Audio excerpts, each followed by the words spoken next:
여러분, 지금 이 순간 당신이 교회에 다니고 있든 안 다니고 있든 단 한 가지 질문을 던지겠습니다. 과연 교회는 예수님을 살리는 곳인가? 아니면 두 번 죽이는 곳인가? 네. 교회가 예수님을 두 번 죽인다고요? 이게 무슨 황당한 소리냐고요? 하지만 가만히 들여다보면 충격적인 진실이 있습니다. 지금까지 우리가 익숙하게 알고 있던 신앙의 모습이 사실은 예수님의 가르침과 정반대로 가고 있을지도 모른다는 거죠. 오늘 저는 누가복음 3장을 통해 우리가 절대 놓쳐서는 안 될 핵심적인 메시지를 전해드리려고 합니다. 그리고 더 나아가 필살전도 비법까지 공개할 겁니다. 자, 그럼 본론으로 들어가 볼까요? 누가복음 3장 15절부터 22절까지를 보면 사람들이 세례 요한에게 묻습니다. 도대체 우리가 기다리는 그분이 당신이냐? 하지만 요한은 단호하게 말합니다. 나는 아니다. 나는 물로 세례를 베풀지만 나보다 능력이 많으신 분이 오실 것이다. 그분은 성령과 불로 세례를 베푸실 것이다. 여기서 아주 중요한 포인트가 하나 있습니다.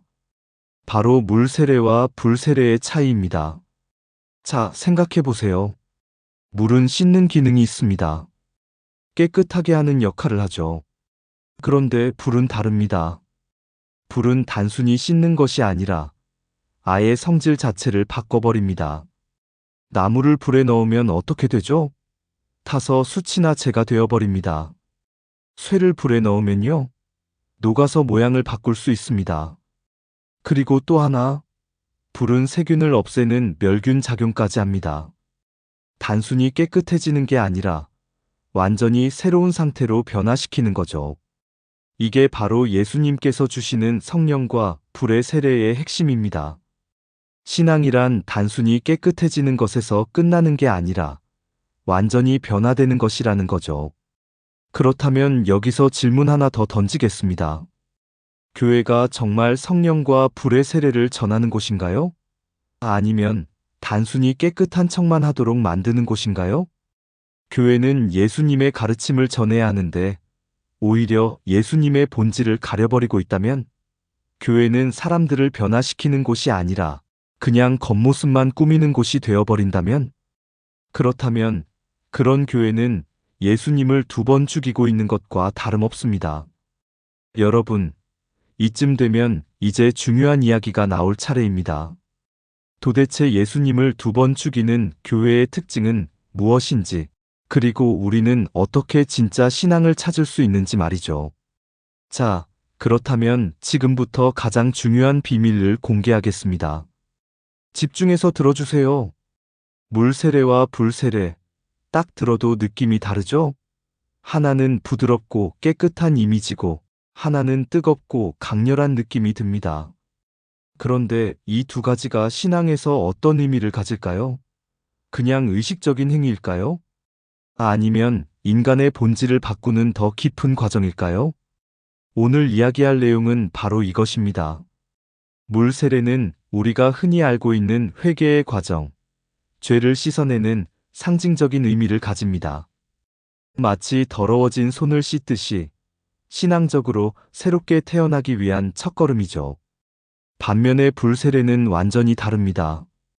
단순한 정화가 아니라 사람의 본질을 바꾸는 근본적인 과정입니다.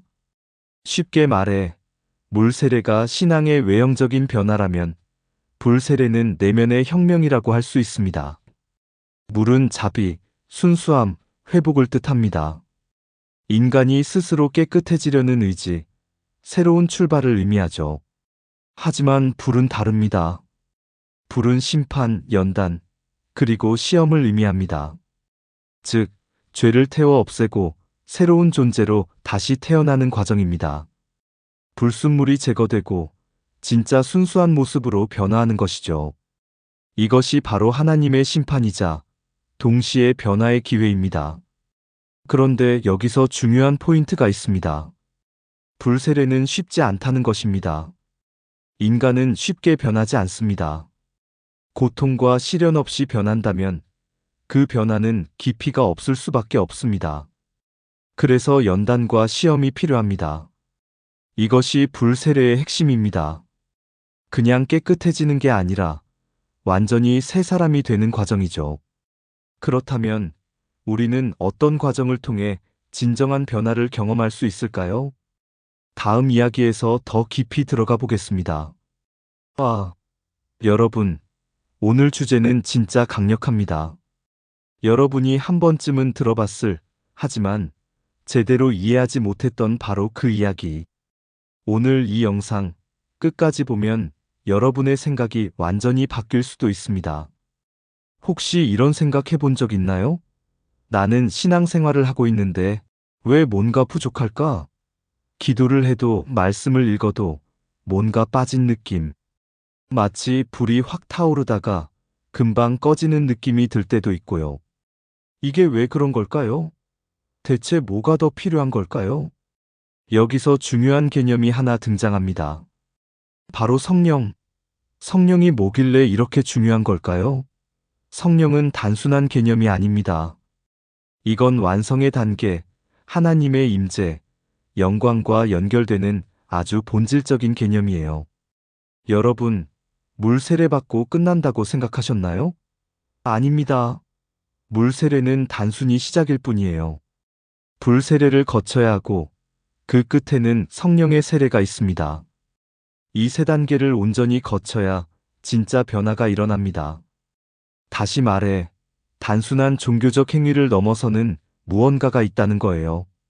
그래서 신앙생활을 한다는 건 단순히 교회 다니고, 기도하고, 예배드리는 것만이 아닙니다.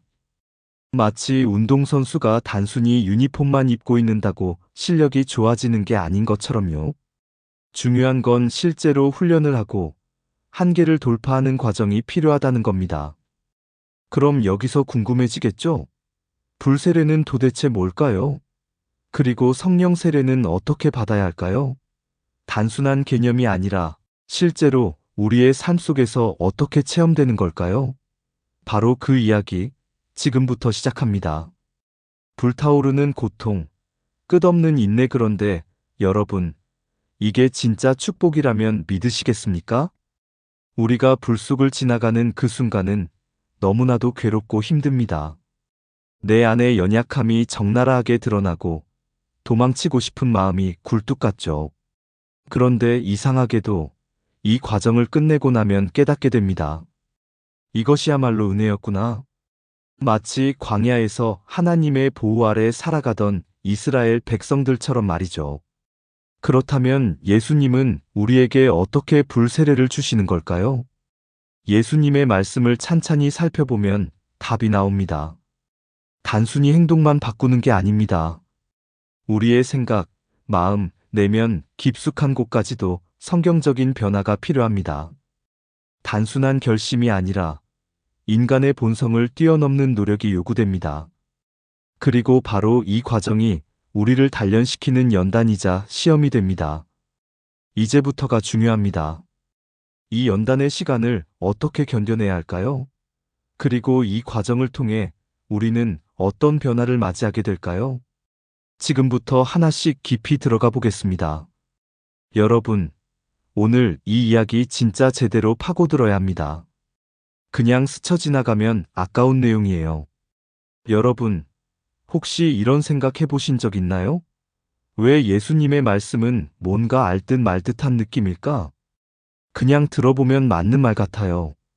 근데 찬찬히 따져보면 뭐랄까, 딱 논리적으로 정리되지 않는 그 느낌. 그게 바로 핵심입니다. 예수님의 말씀에는 한 겹만 있는 게 아니라는 거예요. 마치 보물 상자처럼 겉으로 보면 그냥 나무 상자 같지만 열어보면 그 안에 엄청난 가치가 숨겨져 있는 것처럼요.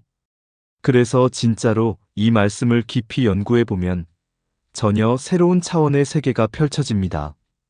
그리고 그 순간 마치 눈이 번쩍 뜨이는 것 같은 경험을 하게 돼요. 근데 여기서 중요한 게 있어요. 이 과정이 쉽냐? 아니요. 오히려 굉장히 어렵고 어떤 사람에게는 고통스럽기도 합니다. 왜냐하면 겉보기엔 너무 단순한 이야기 같은데 이걸 어떻게 연구하지? 하는 고민이 드는 순간이 오거든요. 그럼에도 불구하고 이 과정을 제대로 거치면요. 마치 터널을 빠져나와서 갑자기 밝은 빛을 보는 것 같은 느낌을 받을 수 있습니다. 그러면 도대체 어떻게 해야 이 보물 같은 말씀의 진짜 의미를 발견할 수 있을까요? 지금부터 그 놀라운 방법을 공개합니다. 집중하세요. 너무 중요해서 꼭 짚고 넘어가야 할 부분이 있습니다. 여러분, 우리가 예수님을 믿는 이유가 뭘까요? 천국 가고 싶어서? 축복받고 싶어서? 구원받고 싶어서? 네, 맞아요. 근데 그게 전부일까요? 만약 그렇다면 예수님을 2번 죽이는 거랑 다를 게 없습니다. 이게 무슨 말이냐고요? 생각해 보세요. 예수님께서 이 땅에 오신 이유가 단순히 우리를 천국 보내주기 위해서라면 왜 십자가를 지셨을까요? 왜 온갖 고난과 조롱을 감수하셨을까요? 예수님께서 말씀하신 건 분명합니다. 나를 따르라. 그런데 우리는 예수님을 따르기보다는 편한 길을 찾죠. 쉬운 것만 선택하려고 합니다. 여기서 교회의 딜레마가 시작됩니다. 불편한 이야기를 하면 전도가 안 됩니다. 사람들이 듣기 싫어하죠. 그래서 자꾸 좋은 이야기만 하게 됩니다. 하지만 여러분, 진짜 전도는 뭘까요? 그냥 예수 믿으면 복 받는다라고 말하는 걸까요? 아닙니다. 진짜 전도는 변화입니다.